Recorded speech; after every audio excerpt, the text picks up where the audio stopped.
Terima kasih Anda masih bergabung bersama kami. Pemirsa, Indonesia memenangkan gugatan sengketa sawit melawan Uni Eropa di Organisasi Perdagangan Dunia atau WTO.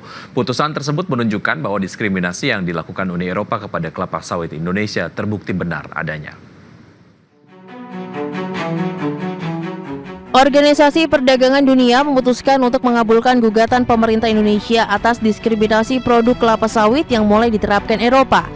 Hal ini tertuang dalam laporan hasil putusan panel WTO yang memastikan kemenangan bagi Indonesia dalam sengketa dagang internasional terkait produk kelapa sawit. Dalam laporan tersebut, Badan Penyelesaian Sengketa WTO menyatakan bahwa Uni Eropa memberikan perlakuan yang diskriminatif terhadap biofuel kelapa sawit dibandingkan produk sejenis seperti minyak biji bunga matahari dari Eropa. Menko Perekonomian Erlangga Hartarto pun menjelaskan bahwa kemenangan ini merupakan bukti bahwa produk komoditas Indonesia tak seperti yang dituduhkan banyak pihak di Eropa. Erlangga yakin keputusan WTO akan juga berdampak pada kebijakan anti-deforestasi Uni Eropa yang akan berlaku tahun depan. Dan kemenangan ini merupakan bukti bahwa negara Indonesia kita bisa fight dan kita bisa menang. Nah, ini kan kemarin khusus untuk sawit kita fight di REDD yang kita menang. Sehingga biodiesel yang sekarang kita ambil sebagai sebuah kebijakan itu mau nggak mau dunia harus menerima bahwa tidak hanya biodiesel berbasis rapeseed, soybean dan yang lain, tetapi juga yang berbasis daripada CPO. Nah, ini juga tentu berdampak terhadap kebijakan mereka yang kemarin mereka lakukan, yaitu EUDR. Dalam putusannya, WTO juga menemukan bahwa Uni Eropa gagal meninjau data dengan baik dalam menentukan kategori biofuel kelapa sawit sebagai produk berisiko tinggi alih fungsi lahan. Akibatnya, kebijakan ini dianggap tidak sesuai dengan aturan internasional karena tidak mempertimbangkan fakta secara objektif. Dari Jakarta, Rarjo Patmo, IDEX Channel.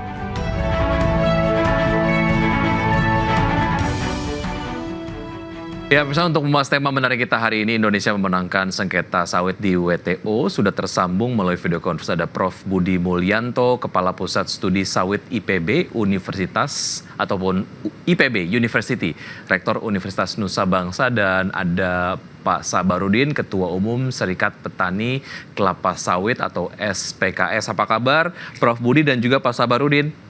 Alhamdulillah baik, Mas. Selamat siang Pak Sabar. Assalamualaikum. Ya, selamat siang Pak Prof. Budi. Ya. Terima kasih sudah bergabung Bapak-Bapak dalam Market Review kali ini. Saya ke Prof. Budi terlebih dahulu. Prof, Indonesia memenangkan gugatan sengketa sawit melawan Uni Eropa di WTO begitu ya. Putusan WTO ini kemudian menunjukkan bahwa diskriminasi yang dilakukan Uni Eropa terhadap kelapa sawit Indonesia ini kemudian terbukti. Tanggapan Anda seperti apa, Prof? Ya, terima kasih Mas. Saya kira apa yang disampaikan oleh WTO ini menunjukkan bahwa WTO menunjukkan netralitas yang memadai. Saya kira itu. Dan memang benar, produk sawit Indonesia itu mendapat perlakuan yang tidak adil dalam perdagangan antara Indonesia Uni Eropa. Namun yang kita harus pahami ini khusus untuk biodiesel saat ini. Ya, masih banyak produk sawit yang berpeluang mendapat diskriminasi. Sehingga kita harus tetap waspada, terus berbenah, terus kita kembangkan, kita benahi tata kelola, dan terus berjuang, meyakinkan pada publik global bahwa produk sawit itu istimewa, dikelola dengan baik sesuai dengan standar yang disyaratkan oleh masyarakat global. Barangkali itu menurut saya, Mas. Baik, artinya bahwa ini kemudian menjadi sebuah kabar baik, iya, tapi masih banyak PR-nya begitu ya, karena diskriminasi terhadap produk turunan sawit juga ini kemudian masih terjadi di Uni Eropa. Saya ke Pak Sabarudin, tanggapannya seperti apa dari SPKS, Pak Sabarudin? Ya, saya kira kita sudah tahu bersama bahwa Indonesia memenangkan di WTO ya untuk kasus. Tapi seperti Pak Budi sampaikan tadi, ini khusus biodiesel saya kira. Dan menurut kami ini kan tidak serta-merta juga untuk kemudian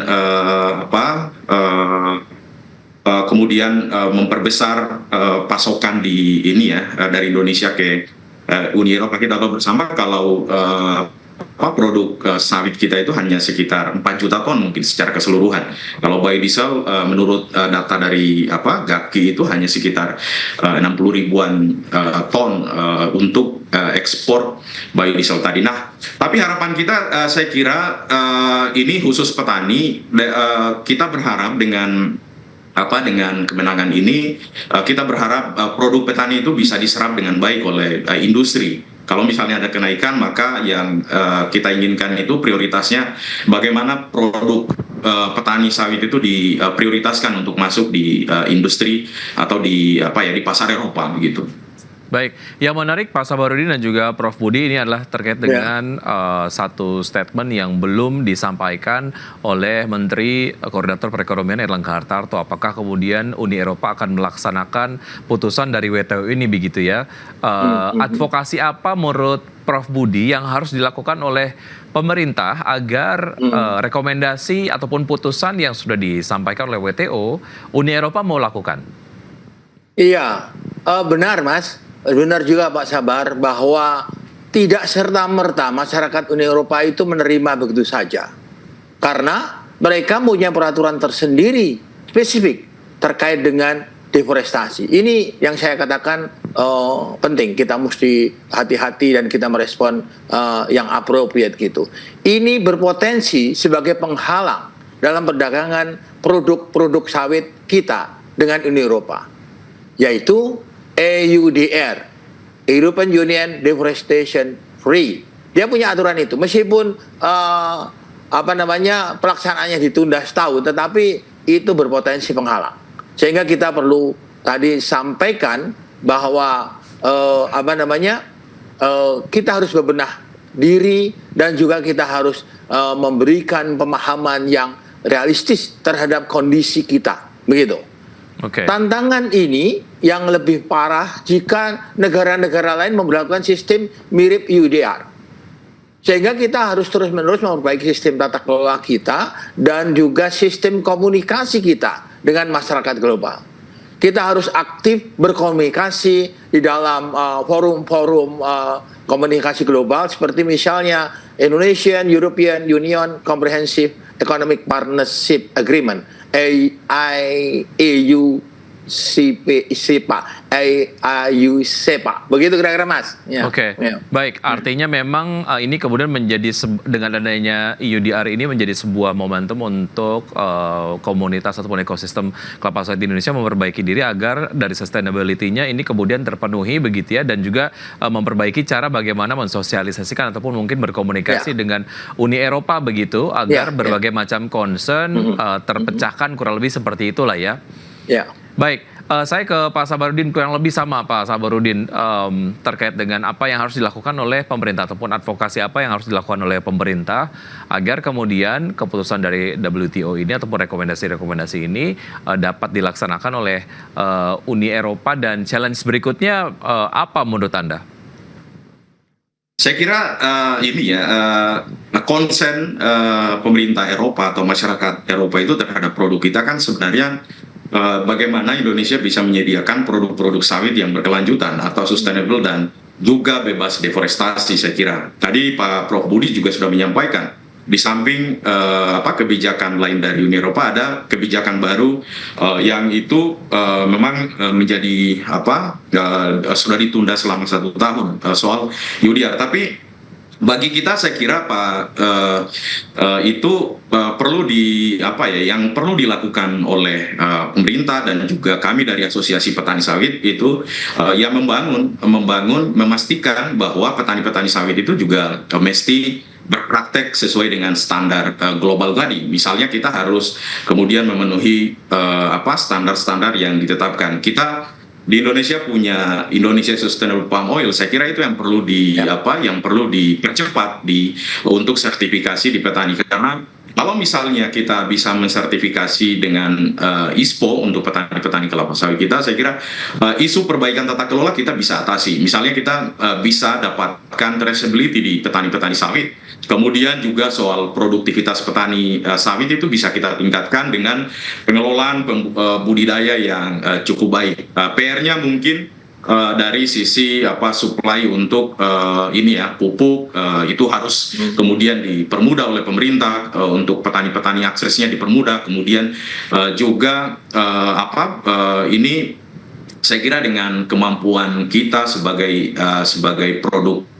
produsen terbesar minyak sawit, saya kira untuk isu sustainability, memastikan petani-petani sawit bisa memproduksi sesuai dengan standar itu harusnya kita bisa lakukan. Dan kita di SPKS sendiri misalnya di petani sawit itu kita sebenarnya sudah bisa untuk kemudian memenuhi regulasi ataupun memenuhi standar-standar yang diinginkan. Banyak kok sekarang petani-petani sawit itu yang punya sertifikasi RSPO misalnya, Roundtable Sustainable Palm Oil, yang itu menjadi salah satu syarat begitu masuk produk-produk sawit kita masuk ke Eropa ya, Uni Eropa. Dan ya kurang lebih ada 100-an koperasi yang saat ini itu sudah memiliki sertifikasi itu, saya kira, Mas. Oke, Pak Sabarudin, since Pak Budi dan juga Anda tadi membahas mengenai Indonesia European Union Comprehensive Economic Partnership Agreement atau IEU-CEPA. Memang sampai dengan sekarang belum rampung, dan menarik adalah Presiden Prabowo Subianto juga menugaskan jajarannya untuk segera membereskan hal tersebut di satu semester ini. Apakah secara optimisme begitu Anda akan optimis bahwa ini akan rampung ataupun tercapai di semester 1 tahun 2025, Pak Sabarudin, dan urgensinya apa kemudian kesepakatannya ataupun perundingan ini segera diselesaikan? Siapa? Pak Sabarudin, silakan. Oh iya, Mas, saya kira tadi ya, memang kemenangan ini kan dibanding ya, setahu itu dibanding dari Uni Eropa. Saya kira kalau soal negosiasi ini kan sudah ada timnya, saya kira, di pemerintah sejak lama. Nah, tantangan kita sebenarnya, Mas, itu soal apa yang kita bawa di Uni Eropa ketika melakukan perundingan atau banding. Yang harus kita sampaikan itu upaya perbaikan apa yang sudah dilakukan sekarang oleh pemerintah supaya kita duduk satu meja melakukan negosiasi itu punya posisi yang kuat. Tadi itu yang harus dilakukan itu mau tidak mau ya, di samping ada lobby dan negosiasi yang dilakukan oleh pemerintah, di lain pihak juga saya kira secara bersamaan kita harus memastikan produk-produk sawit Indonesia itu bisa sustainable sesuai yang diinginkan oleh masyarakat Uni Eropa atau pemerintah Uni Eropa. Soal deforestasi harus kemudian kita jawab, kemudian soal isu keberlanjutan, memastikan sustainability, dan juga memastikan salah satu yang menjadi poin juga dari Uni Eropa, bagaimana investasi di sawit itu juga berdampak di komunitas, di masyarakat adat, kemudian di petani sawit, atau petani sawit itu secara adil bisa misalnya menerima harga yang adil yang diberikan oleh industri di petani sawit, dan kesejahteraan di masyarakat pedesaan, di masyarakat petani sawit itu bisa terjadi. Dan ini saya kira menjadi modal yang kuat untuk kemudian kita menjadi modal yang kuat untuk para negosiator atau yang dibentuk tadi oleh Pak Presiden ya. Saya kira dan kita melihat Pak Presiden Prabowo ini cukup bagus kemudian untuk kemudian memprioritaskan sawit di dalam kebijakannya. Baik, ya ada isu-isu prioritas yang harus diadres dengan baik di perundingan nanti begitu ya. Baik, Pak Sabarudin dan juga Pak Budi, kita akan jeda sejenak, usai jeda berikut kita akan lanjutkan, dan pemirsa tetap bersama kami akan segera kembali.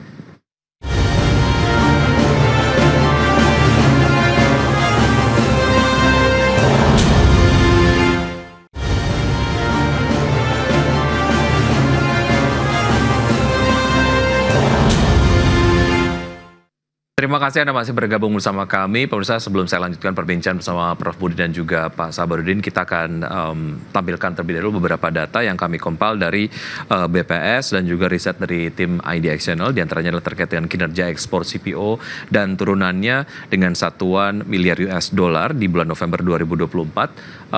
Ada di angka 2,09 miliar US dollar. Kemudian di bulan Desember 2024 angkanya menurun 9,34% di angka 1,89 miliar US dollar. Dan berikutnya adalah terkait dengan luas areal perkebunan kelapa sawit dunia yang tersertifikasi berkelanjutan. Seperti Anda dapat saksikan di layar televisi.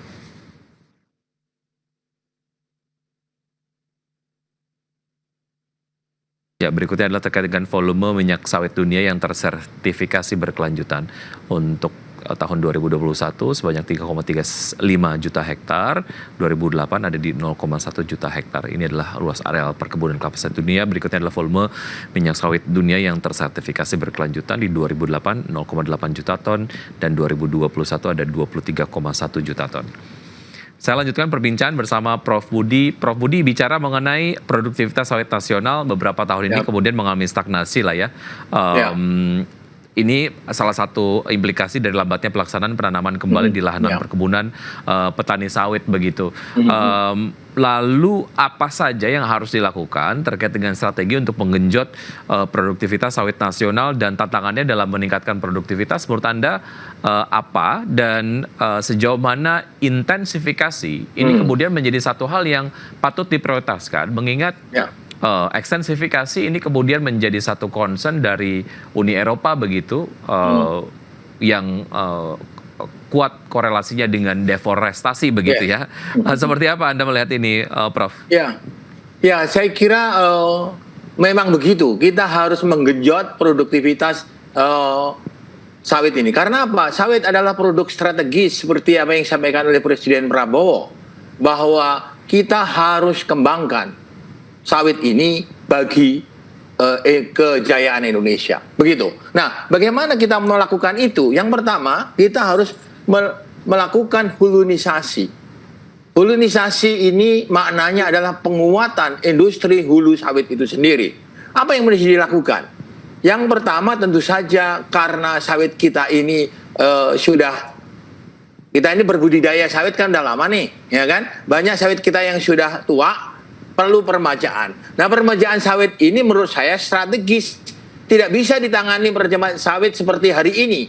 Kinerja permajaan sawit hari ini kan kurang dari 10% itu. Itu menurut saya sih itu perlu kita perbaiki. Jadi proses permajaan sawit itu perlu diperbaiki. Bagaimana caranya? Ya, saya kira kita harus banyak diskusi dengan teman-teman yang ada di pusat studi. Ya. Yang kedua, silakan. Ya, yang kedua, kita harus penguatan status lahan. Nah, status lahan ini penting karena sering terjadi ada tuduhan soal sawit penyebab deforestasi. Ini tidak masuk akal, saya katakan. Karena apa? Sawit sendiri dikembangkan di lahan yang tidak memotong hutan. Deforestasi itu telah terjadi di Indonesia secara intensif, masif, terstruktur itu pada saat awal Orde Baru tahun 70 sampai kira-kira 90. Sekarang banyak lahan nganggur, Pak.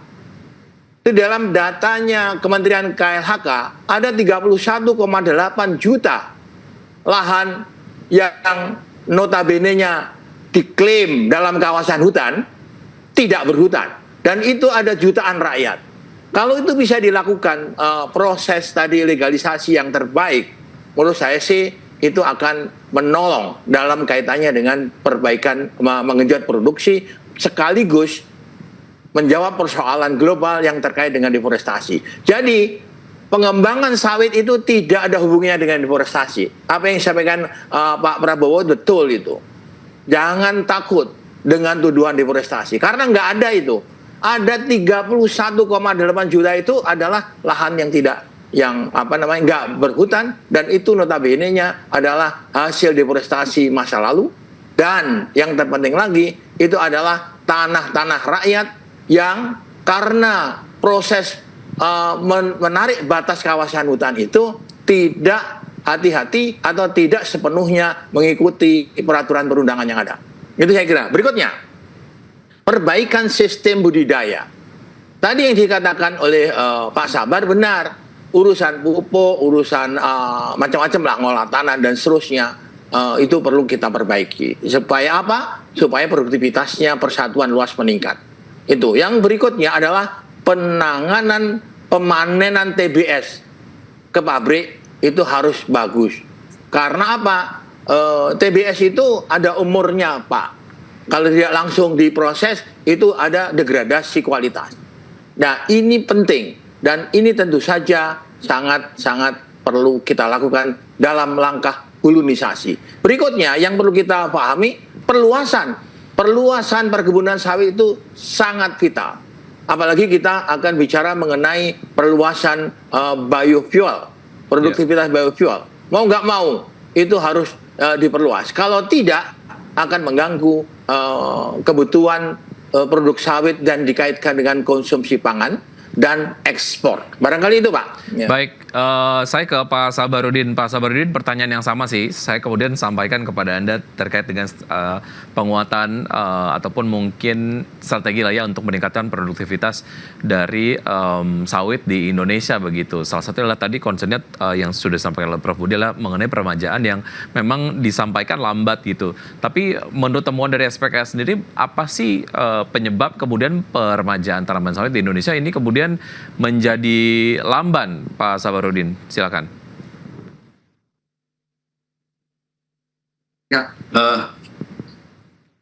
Saya kira memang kalau strategi pemerintah sekarang itu kan untuk menaikkan produktivitas melalui program peremajaan sawit rakyat atau PSR. Kalau data dari Dirjen Perkebunan itu 2024 hanya sekitar 26.000 dari yang bisa dicapai dari 180.000 yang ditargetkan. Ini hanya sekitar 20-21%.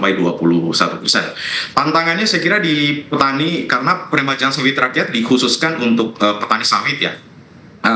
Tantangan kita di petani sawit, saya kira dari dulu kita sudah bicara soal akses peremajaan sawit ini mesti dipermudah di petani sawit.